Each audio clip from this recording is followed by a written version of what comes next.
And then it was after the birth of your second child that you began to feel sick. I guess this was a really devastating disease that you had.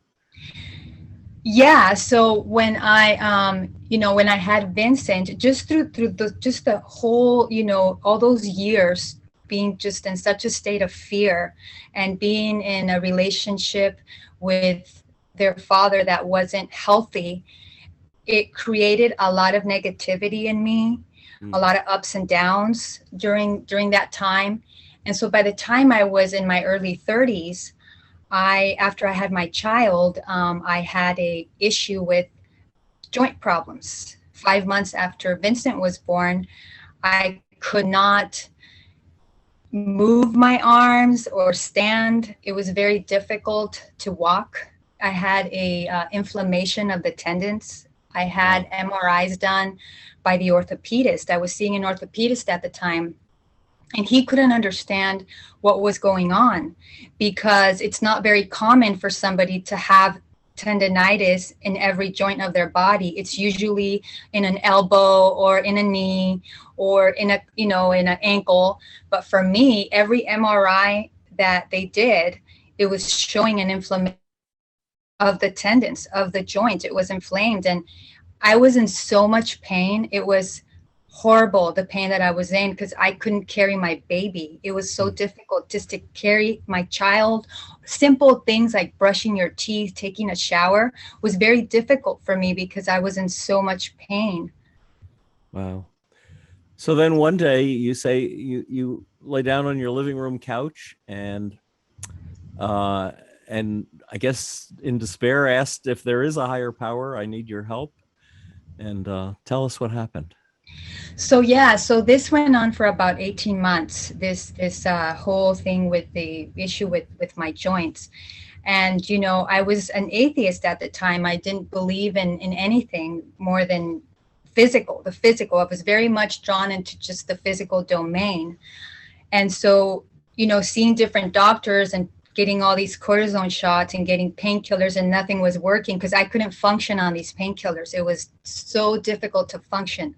So I just went to the orthopedist after 18 months, and I'll never forget what I said to him. I said, I've been coming here for a very long time. I've been getting all this physical therapy, injections, painkillers that I can't even take because I can't function and, taking these painkillers.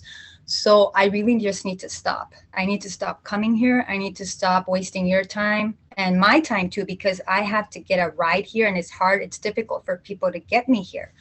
So I just said, I just need to stop everything, all the treatments. Wow. And so I did. And I went home and I was in tears because I did not know what was going to happen to me. I was on the verge of suicide at that time. I remember my thoughts were very much suicidal. I did not want to live because I would see my child and I couldn't take care of him. And so I just began to say, okay, I sat myself down.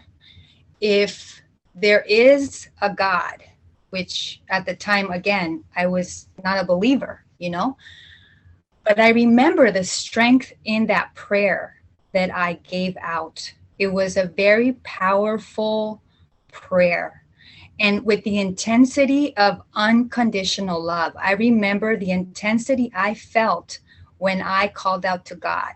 It was pure unconditional love. I said, I need your help, and I need it now, because I've been going through this for a very long time, and I don't want to be this way anymore.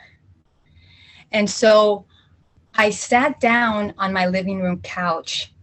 And I was sleeping on this couch for 18 months because I couldn't sleep on my side because of the pain, in my elbows. So I was literally sleeping like a mummy for this long. As I'm lying down, all of a sudden, my essence or consciousness started traveling into a whole different dimension. I was not here. I could not feel my body. I was in a place of pure light and perfection. All I could feel and experience there was perfection. There was no imperfection. I could see other beings there. I didn't know who they were, but I knew they were there to protect me. I knew because of just the vibration they carried. It was a cosmic vibration. It was powerful. It was angelic. It was one of those things that you're in that presence and you instantly get healed just from being in that presence.